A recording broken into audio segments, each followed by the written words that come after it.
everybody. We are here with our very first Myth and Monsters episode. I'm so excited for these. Me too. I am Sherry Ellison. I'm Taylor Ellison. And we are here with the podcast Eat, Drink, Write, and Urban Fantasy Whiteboard. I am so excited to jump into these monster and myth ones. We're going to do them on the last day of every month, so be sure to tune in on the last day of every month. Yeah, so happy leap day. That's right. Happy leap day year. Happy leap year day. Oh, yeah? Maybe we should say what we're drinking. I'm drinking, we're back at our favorite coffee shop in town, so I'm drinking the rooibos tea that I had. And I am drinking peppermint tea. It's amazing. And I brought my monk fruit with me from home so that I could have a little bit of sweetness to it. And it's still keto. So I have no excuse for how I was just talking. And then you're eating something. I'm eating a ham and cheese bagel. Oh, yeah. And I am not eating anything. I'm not hungry right now. How was your week? It was good. It was a little stressful. I'm starting to feel that crunch time before the conference because that's coming up really, really soon. And I'm trying to get this book done and rewritten. I don't know that it's going to get rewritten, but we'll see. I'm chugging along, so I made some decent progress. We're both pitching for this conference. Whoa. And we chose 2 agents each to pitch to, so that's exciting and a little nerve-wracking. I'm a little bit nervous. A little bit. What else are we having done? 10-page critiques. Yep. Query Letter critiques. Yep. So we're real excited to go to this conference in Atlanta. It's the Writer's Digest conference, and they have it in Atlanta every year. And we've gone, this will be our 3rd year that we've gone to. So I'm real excited about going, but it is looming on the horizon, so we're both a little bit nerve-wracked. Yes. So I just want to remind everybody, leave us a review on iTunes, and we still have some merch left. We got spiral notebooks, magnetic calendars, sticky notes. So leave us a review on iTunes and then email us at eat.drink.write and urban fantasy whiteboard. eat.drink.write.podcast@gmail.com. That would be an email address. Is there alcohol in that tea? There is not. I really don't know what's wrong with me. And then we will make sure you give us your address and we can send you your merchandise. So we're just going to jump in, and the way we're going to do this is each of us chose a monster or a myth, and we'll tell it. And this episode, I think we both chose monsters. Yeah. I chose the banshee. And I chose the wendigo. So I'll jump in first and tell you all about banshees. Oh, yeah. So banshee actually means fairy woman. You know, I feel like I should have known that, but I didn't. Yeah. Well, she is fairy. Yeah. And bean is... Oh, that's fair. Yeah. So banshee. It traces really far back, so some say you can't even tell where it came from, but it basically goes back to Ireland. Gotcha, yeah. So it's an old Irish legend, and a banshee's wail or keening is said to be an omen of death, a warning that a loved one is going to die soon. The banshee herself doesn't bring the death, she just warns about it. Right. But everybody's still terrified of her. She's frightening. Well, yeah. Frightening to see. Even though she isn't an instant... Yeah, but she's still like a death omen. That's true. So, yeah. She appears in many different forms, they say. Common forms are a beautiful woman wearing a cloak or a shroud, a pale woman with long silver hair in a white or silver dress, an old hag dressed in rags with dirty gray hair, long fingernails, and rotted teeth. Gross. A woman with long red hair in a white dress, an old woman with a veil covering her face, dressed all in black with long gray hair, a headless woman, this one's very odd, a headless woman naked from the waist up, holding a bowl of blood. No, thank you. Most descriptions have her with red eyes, which could be from the crying and the wailing that she's doing. Good point. So what she does is she keens to warn of coming death. And this can go on for days. Sometimes the people that have supposedly heard... Oh my God, she's like that, like a annoying rooster, but forever. Yep, this can go on for days ahead of time. Some legends say that only the person who is to die can hear it. Yeah. And others say that anybody who is a relative of the loved one can hear it. Man, how obnoxious. Mm-hmm. I mean, awful, but like obnoxious. In the past, it was said she only keened for certain old Irish families. O'Grady, O'Neill, O'Brien, O'Connor, and Kavanagh. But some say that you can replace the O in front of those names with the Mc. So it's like McGrady, McNeil, McBrien, McConnor. Well, and Kavanaugh doesn't have an O in front of it. So No, yeah. we know some Kavanaughs. We That's do. really scary.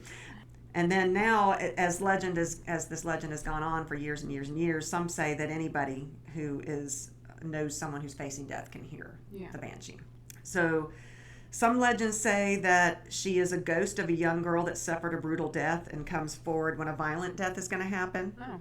That legend isn't necessarily accurate because there have been people that have heard her that it hasn't been a violent death, it's just been a death. Just died. Yeah, so it's hard to say. Some say that she is a fairy who is appointed to a specific family to warn of death throughout time for that family. Yeah.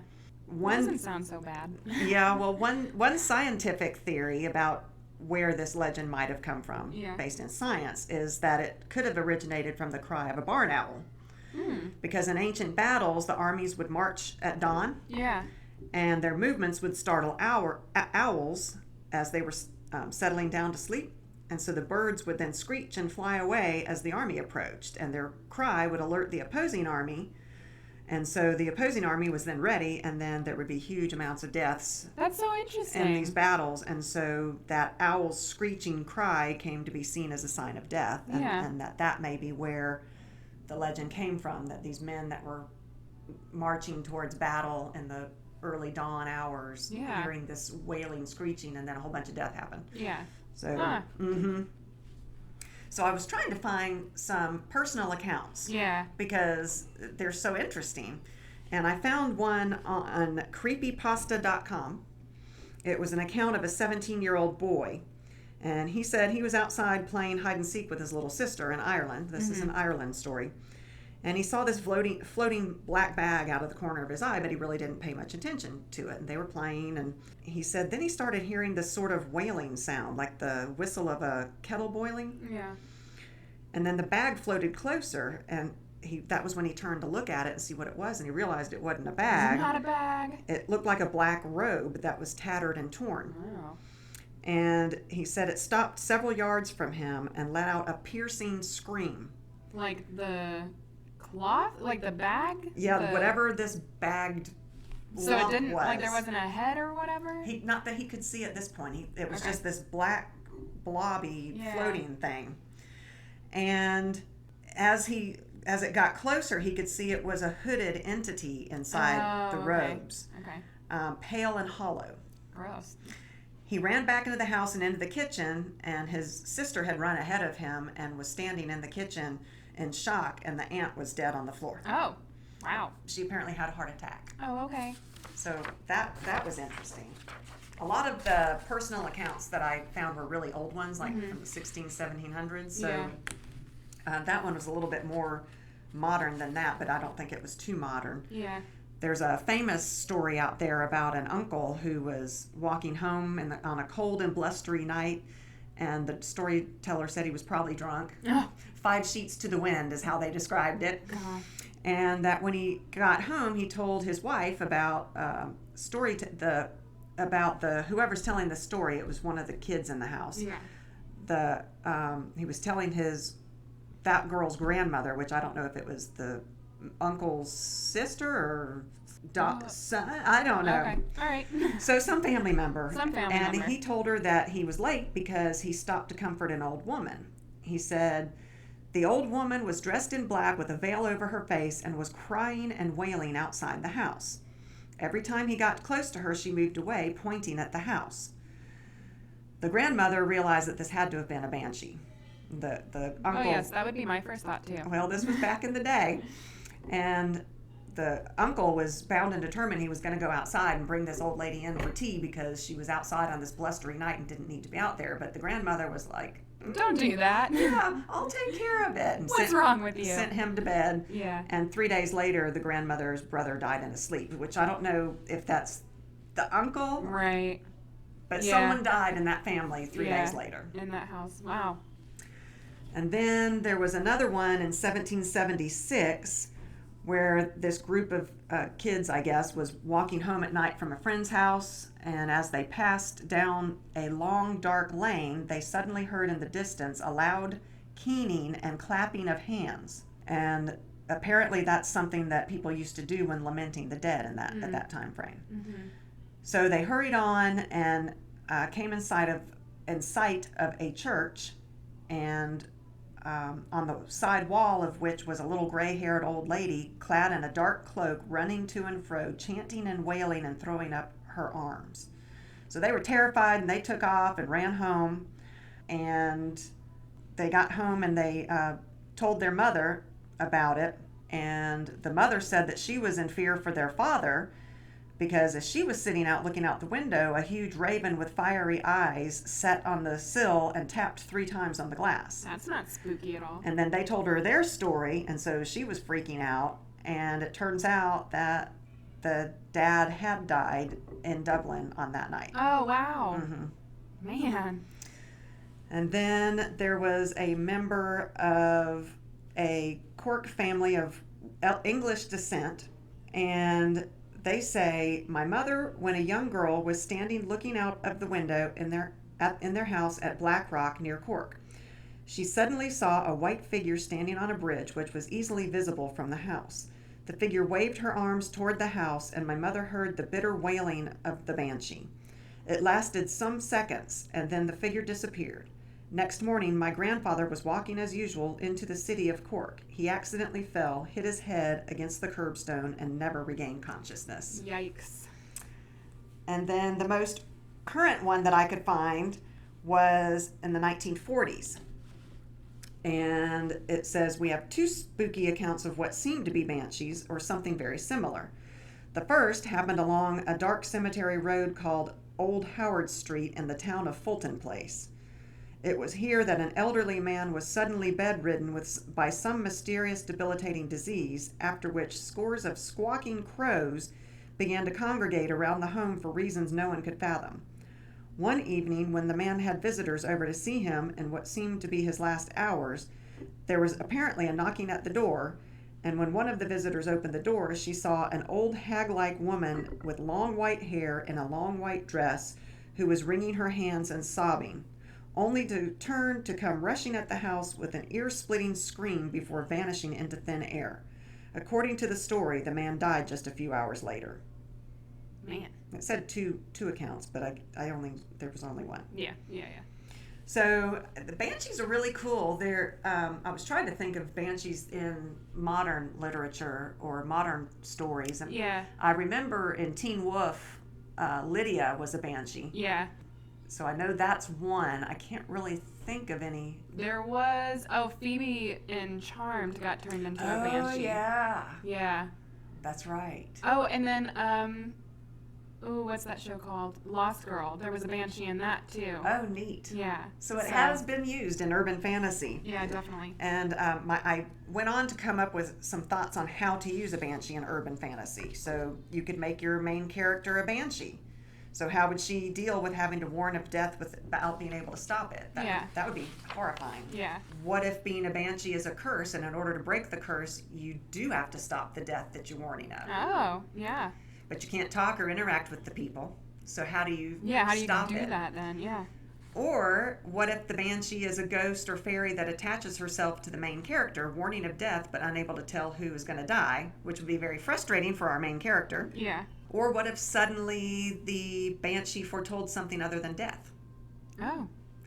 Or what if she's in a guild of banshees, your main character, where they all get assigned to go foretell deaths, and she suddenly finds herself stuck to a character who doesn't die. And she keeps getting sent to warn of his death, and he keeps averting the death. Interesting. So maybe this would lead to problems with death, him or herself. Yeah, I like that. So banshees, that's something that we can, oops, knocked my microphone. That's something that can be used in urban stories. Yeah, that's so interesting. Yeah. I like that. Thank you. Yeah. What have you got? So I've got the Wendigo, and I got a lot of my information from a few different websites, but mostly from Wikipedia, because they had a lot of good information, and a lot of what they had also came from those other sources that I found. So. Okay. It's a mythological man-eating creature or evil spirit from the folklore of Native Americans specifically I don't know how to say it, Algonquin.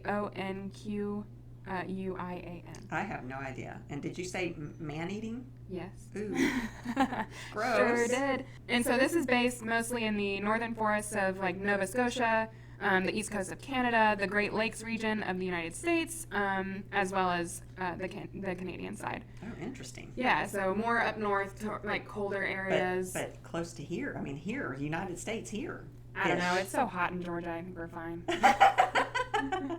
We're fine. Yeah. So the Wendigo is a part of a traditional belief system of those Native American tribes, and there are a bunch of different cultures within those tribes that also have legends about these Wendigos. Okay. So the descriptions vary from story to story and from culture to culture and tribe to tribe, but it's common among all of them that it is a malevolent, cannibalistic, supernatural being. They are strongly associated with the winter, the north, coldness, famine, and starvation. So all bad things. Yes. So one source says that the Wendigo is created whenever a human resorts to cannibalism in order to survive. So one of the examples was a hunter got lost in the woods in the middle of the snow with his group, and they resorted to cannibalism in order to live because they couldn't find any other food source. Oh, and they got stranded. So that is one way to become a Wendigo. Oof. Other versions of the legend cite that humans who have displayed extreme greed, gluttony, and excess might also be possessed by a Wendigo. And so this was kind of like a way to get people to kind of cooperate with each other and get along and not be greedy and not steal and all that kind of stuff. Behave or you're going to become a Wendigo. Right, and don't eat people, I guess. Yeah, don't do that. So I have a little bit more about descriptions from a few of the different cultures. Some people describe them as having some characteristics of a human or of a spirit that has possessed a human, making them become monstrous looking. Okay. This one says that they're gaunt to the point of emaciation. Its desiccated skin is pulled tightly over its bones, and its bones are pushing out over its skin. Its complexion is the ash gray of death, and its eyes are pushed back deep into their sockets. It looks like a gaunt skeleton recently disinterred from the grave.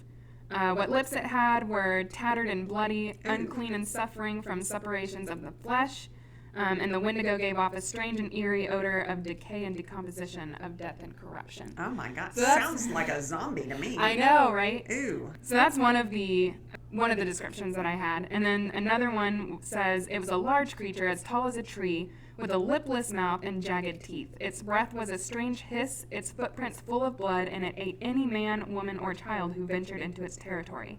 And those were the lucky ones. Oh my God.